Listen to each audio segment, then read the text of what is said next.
Varahi silks మన నెల్లూరులో September 25వ తారీఖున గొప్ప ప్రారంభం. వైసీపీ అధినేత మాజీ ముఖ్యమంత్రి వైఎస్ జగన్మోహన్ రెడ్డిపై పార్టీలో అసంతృప్తి పేరుకుపోతున్న పరిస్థితులున్నాయని పార్టీ శ్రేణులే బాహాటంగా చెప్తున్నాయి. పార్టీ సీనియర్ నాయకులు జగన్ ఆదేశాలను ఈసుమంతైనా పట్టించుకోవడం లేదంటున్నారు. దీంతో పార్టీ పరిస్థితి బదలవడానికి సిద్ధంగా ఉన్న అగ్నిపర్వతంలా ఉందని, జగన్ పై పార్టీలో తిరుగుబాటు వచ్చిన ఆశ్చర్యం లేదని అంటున్నారు. ముఖ్యంగా జగన్ కు అత్యంత సన్నిహితుడుగా గుర్తింపు పొందిన మాజీ మంత్రి పొంగనూరు ఎమ్మెల్యే పెద్దిరెడ్డి రామచంద్రారెడ్డి జగన్ వైఖరితో విసిగిపోయారని అంటున్నారు వైసీపీ నేతలు. ఇటీవల పెద్దారెడ్డి తన అసమ్మతిని, అసంతృప్తిని బాహాటంగానే పార్టీ నేతల వద్ద, తన అనుచరుల వద్ద వ్యక్తం చేసినట్టు చెప్తున్నారు. వాస్తవానికి పెద్దిరెడ్డి రామచంద్రారెడ్డి వైసీపీలో సీనియర్ నాయకుడు. అంతేకాకుండా వైఎస్ హయాం నుంచి కూడా పెద్దిరెడ్డి ఆయన కుటుంబానికి విధేయంగా ఉంటూ వచ్చారు. వైఎస్ అనంతరం జగన్ తో కూడా అదే సాన్నిహిత్యం, విధేయత ప్రదర్శిస్తూ వచ్చారు. అందుకే జగన్ ఆయనకు తన కేబినెట్ లో మంత్రి పదవి ఇవ్వడమే కాకుండా 5 ఏళ్లు మంత్రిగా కొనసాగనిచ్చారు. ఇక గత ఎన్నికల్లో జగన్ పార్టీ అత్యంత ఘోర పరాజయాన్ని ఎదుర్కొన్న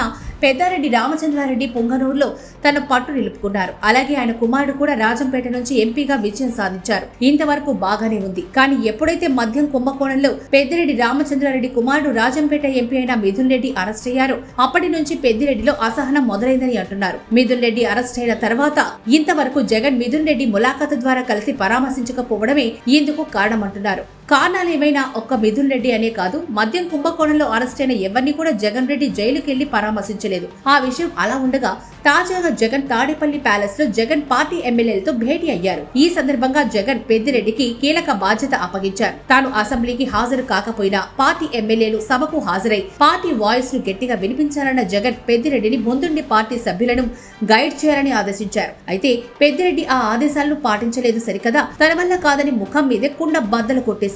అంతటితో ఆగకుండా పార్టీ అధినేత సభను బాయ్కాట్ చేసి తన్ను వెళ్లమనడమేంటని పార్టీ నేతలతో ఒకంత అసహనంతో వ్యాఖ్యానించారు. ఇప్పుడు ఈ విషయమై పార్టీ వర్గాల్లో పెద్ద ఎత్తున చర్చకు దారితీస్తోంది. పెద్దిరెడ్డి వంటి నేతే జగన్ ఆదేశాలను ఖాతరు చేయలేదంటే పార్టీపై జగన్ పట్టు సడలినట్టేనని అంటున్నారు. సొంత పార్టీ నేతల విశ్వాసం పొందడంలోని విఫలమైన జగన్ ను జనం ఎలా నమ్ముతారని పార్టీ శ్రేణుల్లోని చర్చ జరుగుతోంది.